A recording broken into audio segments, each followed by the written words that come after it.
जय श्री राधे, जय श्री कृष्ण। मंदिर श्री बंसी वाले महात्मा यूट्यूब चैनल अंबाला शहर की ओर से आप सबका हार्दिक अभिनंदन है। जैसा कि आप सभी जानते हैं कि कार्तिक मास का आरंभ होने ही वाला है, तो अब हम आपको सुनाने जा रहे हैं कार्तिक मास के पहले अध्याय की परम पावन कथा। कार्तिक मास इस वर्ष 1 नवंबर से आरंभ होकर 30 नवंबर तक चलेगा। कार्तिक मास 1 नवंबर दिन रविवार से आरंभ हो रहा है और 30 नवंबर दिन सोमवार तक चलेगा। तो अब आप सुनिए कार्तिक मास महात्म्य के पहले अध्याय की कथा, जो कि इस प्रकार है। बोल श्री राधा कृष्ण भगवान की जय, बोल श्री हरि विष्णु भगवान की जय, बोल कार्तिक मास महात्म्य की जय। अब पहला अध्याय। नैमिषारण्य तीर्थ में श्री सूत जी महाराज 88,000 शौनकादि ऋषियों से बोले कि अब मैं आपको कार्तिक महात्म्य की कथा विस्तार से सुनाता हूँ, जिसे सुनकर मनुष्य सब प्रकार के पापों से छूटकर अंत समय में भगवान के वैकुंठ लोक को प्राप्त होता है। तो आगे कथा कहते हुए श्री सूत जी महाराज कहने लगे, एक बार सत्यभामा भगवान श्री कृष्ण जी से कहने लगी कि हे प्रभु, मेरा जीवन तो सफल हो गया, मेरे ऊपर आपकी इतनी कृपा हुई है कि जिसका वर्णन हो ही नहीं सकता। मेरे जन्मदाता भी धन्य हैं, जिन्होंने मुझ जैसी त्रैलोक सुंदरी को जन्म दिया, जो आपकी 16 सहस्त्र स्त्रियों के मध्य में आपकी परम प्यारी हुई। मैंने वह कल्प वृक्ष आदि पुरुष आपके साथ नारद जी को विधि पूर्वक दान में दे दिया, परंतु वही कल्प वृक्ष मेरे घर लहराया करता है, जिस बात को मृत्यु लोक में कोई भी स्त्री नहीं जानती।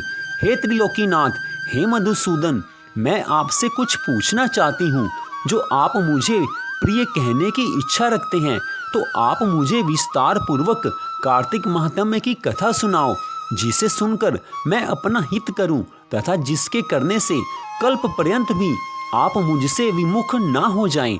सूत जी बोले कि सत्यभामा के ऐसे वचनों को सुनकर हंसते हुए भगवान श्री कृष्ण जी सत्यभामा का हाथ पकड़कर तथा अपने सेवकों को वहीं रोककर विलास युक्त अपनी प्यारी को कल्प वृक्ष के नीचे ले गए और हंसकर कहने लगे कि हे प्रिय, 16,000 रानियों में से मुझे तुम प्राणों के समान प्यारी हो। तुम्हारे लिए मैंने इंद्र से तथा देवताओं से विरोध किया था। हे कांते, जो बात तुमने पूछी है उस महाअद्भुत बातों को सुनो। सूत जी आगे कथा कहने लगे कि एक दिन श्री कृष्ण भगवान ने सत्यभामा की प्रिय कामना के लिए गरुड़ पर सवार होकर इंद्रलोक जाकर कल्प वृक्ष मांगा।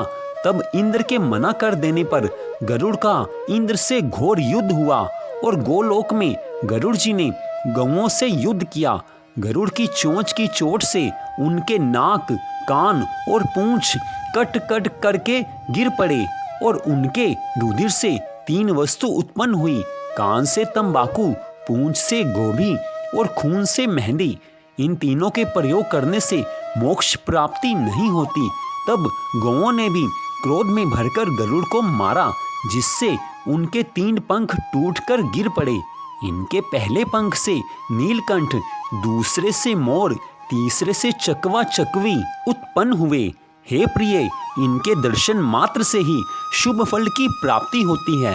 हे प्रिय, जब मैं हर चीज दे सकता हूँ, तुम्हारा हर कार्य पूरा कर सकता हूँ, तो हर बात तुमसे कह भी सकता हूँ, तो क्या तुम्हारे प्रश्न का उत्तर न दूंगा? हे प्रिय, जो बात तुम मेरे से पूछो उसका जवाब दूंगा। यह सुनकर सत्यभामा जी बोली कि हे प्रभु, मैंने पिछले जन्म में कौन कौन से दान, व्रत व जप किए हैं, मेरा कैसा स्वभाव था, मैं किसकी पुत्री थी और मुझे मृत्यु लोक में क्यों जन्म लेना पड़ा, और ऐसे कौन से मैंने शुभ कर्म किए जिससे आपकी अर्धांगिनी हुई। अपने साथ गरुड़ पर सवार होकर मुझे इंद्र आदि देवताओं के स्थान में आप ले गए। तब भगवान श्री कृष्ण बोले कि हे प्रिय, तू ध्यान लगाकर सुन, जो तूने पूर्व जन्म में शुभ कर्म किए हैं विस्तार से कहता हूँ। तुम किसकी पुत्री हो? कहता हूँ, पूर्व समय में सतयुग के अंत में मायापुरी में अत्रि गोत्र में एक देव शर्मा नाम का ब्राह्मण वेद वेदांत का जानने वाला रहता था। वह रोज अतिथियों की सेवा, हवन और सूर्य भगवान की पूजा किया करता था। उसका तेज सूर्य के समान तेजस्वी था। उसकी वृद्धावस्था में गुणवती नाम की कन्या हुई। उसका विवाह उस पुत्रहीन ब्राह्मण ने चंद्र नाम के अपने शिष्य के साथ कर दिया। चंद्र को अपने पुत्र के समान मानता तथा चंद्र भी उसे अपने पिता के समान मानता था। एक दिन वे दोनों कुश और संविदा लेने के लिए वन में गए।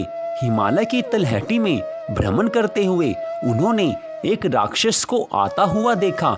उस राक्षस के भय के मारे उनके सब अंग शिथिल हो गए और भागने की सामर्थ्य नहीं रही। तब उस काल के सदृश राक्षस ने उन दोनों को मार डाला। उनके धर्मात्मा होने के कारण मेरे पार्षद उनको मेरे पास वैकुंठ लोक में ले आए, क्योंकि उन्होंने आजीवन सूर्य भगवान की पूजा की थी। उस कर्म से मैं दोनों पर अति प्रसन्न हुआ। शिव, सूर्य, गणेश जी, देवी, इन सब देवताओं की पूजा करने वाले सब स्वर्ग को प्राप्त होते हैं। मैं एक होता हुआ भी काल और कर्मों के भेद से 5 प्रकार का होता हूँ। जैसे एक देवदत्त, पिता, भ्राता आदि नामों से बोला जाता है। जब वह दोनों विमान पर चढ़े हुए सूर्य के समान तेजस्वी रूपमान चंदन और माला धारण किए हुए मेरे भवन में आए तो दिव्य स्त्री और चंदन आदि का भोग करने लगे। तो इस प्रकार भगवान श्री कृष्ण जी ने सत्यभामा को यह कथा सुनाई, जिसको सुनकर सत्यभामा जी का मन प्रसन्न हो गया। तो इस प्रकार श्री पद्म पुराण के अनुसार कार्तिक मास महात्म्य के पहले अध्याय की कथा का यहीं पर विश्राम होता है। जैसा कि आप सभी जानते हैं कि कार्तिक मास में किए गए धर्म कर्म के हर कार्य का अनंत गुना पुण्य मिलता है।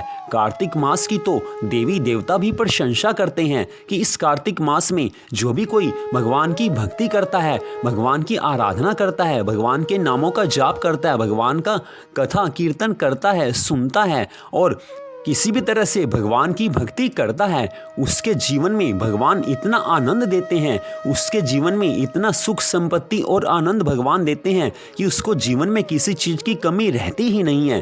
क्योंकि भगवान जिसके ऊपर प्रसन्न हो जाएं, उसके जीवन में भगवान किसी चीज़ की कमी रहने ही नहीं देते। तो कार्तिक मास महात्म्य के प्रथम अध्याय की कथा को आपने सुना। यह सारी कथा पद्म पुराण में दी गई है। तो जैसे पद्म पुराण में कथा दी हुई है, हमने वैसे ही आपको सुनाई है। तो आगे आने वाली सभी अध्यायों की कथा को भी आप हमारे चैनल पर अवश्य सुने, क्योंकि कार्तिक मास के सभी अध्यायों की कथा सुनने मात्र से भगवान की अनंत कृपा प्राप्त होती है। और कार्तिक मास में प्रातःकाल सूर्योदय से पहले स्नान करने वाले के जीवन में भगवान सदा खुशियां लाते हैं, उसके जीवन में सुख संपत्ति आनंद लाते हैं। तो आपसे निवेदन है कि कार्तिक मास में आप सूर्योदय से पहले उठें और कार्तिक मास में भगवान की कथा को श्रवण करें, गीता भागवत की कथा को सुने, इस कार्तिक मास महात्म्य की कथा को सुने, तो आपके जीवन में कभी किसी चीज की कमी नहीं रहेगी। तो मंदिर श्री बंसी वाले महात्मा यूट्यूब चैनल अंबाला शहर की ओर से आप इस परम पावन कथा को सुन रहे थे। तो आप सबका हार्दिक धन्यवाद। भगवान श्री राधा कृष्ण जी की, भगवान श्री हरि विष्णु जी की, तुलसी महारानी की कृपा सदा आप सब पर बनी रहे, इसी मंगल कामना के साथ जय श्री राधा रानी जी की, जय श्री कृष्ण भगवान जी की, जय श्री हरि विष्णु भगवान जी की, जय तुलसी महारानी की, जय हो कार्तिक मास महात्म्य की।